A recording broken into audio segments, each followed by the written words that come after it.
Наступила середина октября. Холодные ночи с минусовыми температурами сменяются пока еще теплыми солнечными деньками, но уже скоро морозы вступят в свои права.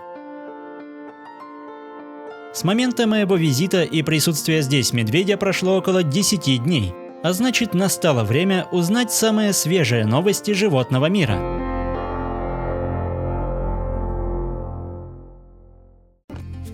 На этот раз, в надежде на скорый визит Косолапова, запасы яблок были щедро пополнены. Но вместо медведя под покровом темноты впервые на этом месте показалась лосиха, которая позже объявилась и возле расположенной поблизости фотоловушки. Глубокой ночью в надежде пополнить жировые запасы появился барсук, для которого это место уже стало привычным.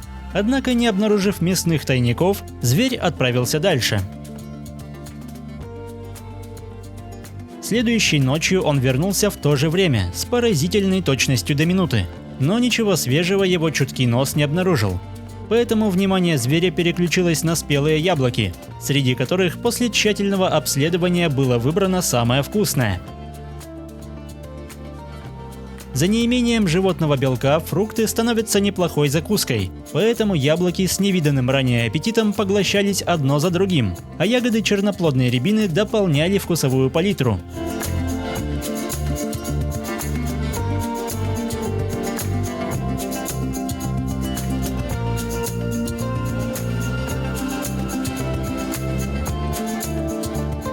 Наконец, ночная прогулка завершилась знакомством с фотоловушкой. Причем до этого момента барсуки ни разу не проявляли к ней ни малейшего внимания. Утро вновь преподнесло объективу тесный контакт, на этот раз с лосиным носом, который с заметным постоянством оказывается в непосредственной близости. После такого знакомства запотевшее стекло еще долго приходило в себя, а в образовавшейся туманности показались длинные ноги второго Сахатова. И, судя по размерам, это был далеко не лосенок, что неудивительно в разгар гона. Кстати, совсем недавно возле установленной неподалеку камеры прошел, возможно, тот же самый солидный лось, своеобразный зов которого был направлен на привлечение самок, и он не менее внимательно изучал незнакомый объект.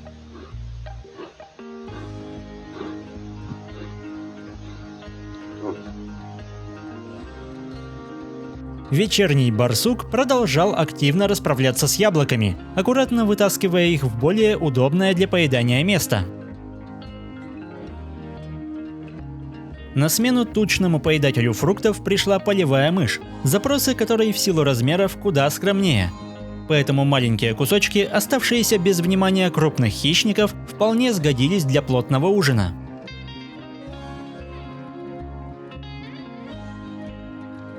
Барсук продолжал свой пир. Теперь его заинтересовали самые недоступные яблоки, которые за счет грубой силы стремительно покидали свои места.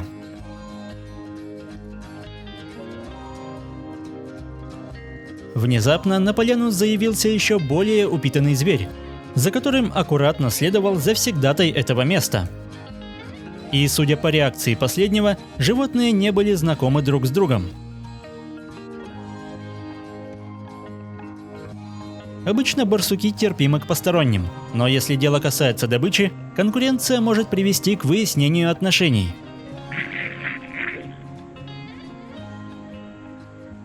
Похоже, чужаку здесь были не рады, и презрительное урчание сменилось более жесткими мерами.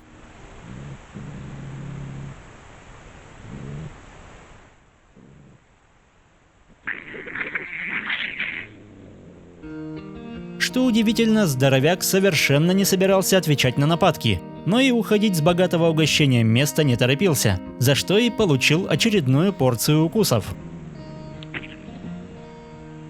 После такого незваный гость занял глухую оборону, наверное, в надежде, что гнев сменится на милость. Похоже, его план сработал, ведь свирепый зверь полностью потерял интерес к соседу и стал заниматься привычными делами.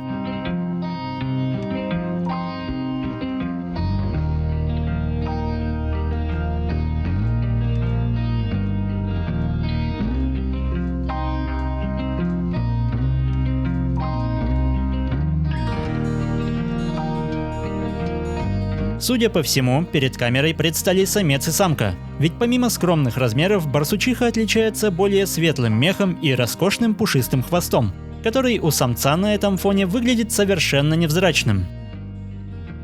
И все-таки хозяйка яблок не спускала глаз с постороннего, тщательно изучая и в очередной раз показывая свой скверный нрав, на что гигант демонстрировал настоящую джентльменскую выдержку. Наконец, выждав подходящий момент, он рискнул приступить к трапезе. И, похоже, мирный план удался. Однако не успел он расправиться с яблоком, как вновь стал жертвой нападения.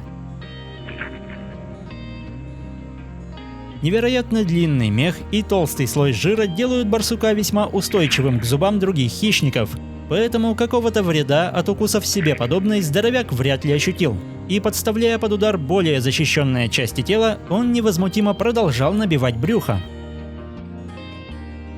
Потрясающая выдержка сделала свое дело, и яблочная поляна полностью перешла в распоряжение барсука, который незамедлительно воспользовался положением.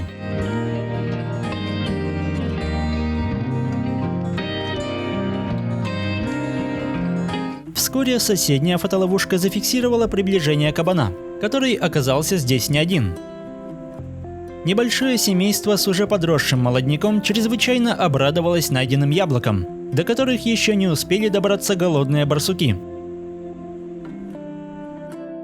В отличие от последних, дикие свиньи постоянно конфликтуют даже внутри своей группы, и здесь сильные особи не будут терпеть выходки, уступающих в размерах.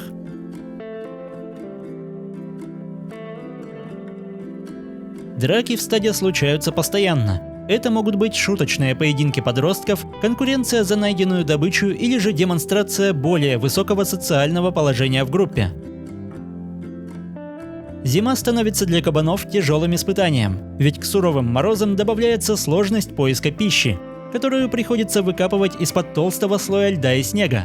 Поэтому осенью свиньи также бросают все силы на накопление жировых запасов, которые помогут пережить тяжелые времена.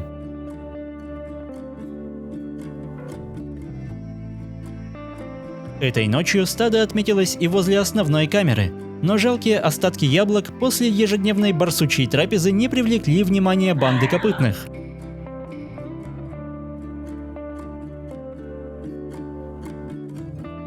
Зато утратившее былую привлекательность угощение стало настоящей находкой для сойки, которая с аппетитом поедала мякоть в этот солнечный, но по-зимнему морозный октябрьский день. Ночью появился матерый кабан, который, как и положено взрослому самцу, бродил в одиночестве. А днем прилетели сразу две сойки, но, к сожалению, за этот период медведь так и не появился. Не дождался я и неуловимой рыси, но взамен получились интересные кадры взаимодействия животных, что скрасило картину даже при меньшем видовом разнообразии. Разумеется, на этом история не заканчивается, и, надеюсь, уже совсем скоро появятся новые, не менее увлекательные эпизоды из жизни лесных обитателей. А на сегодня это все. До скорого!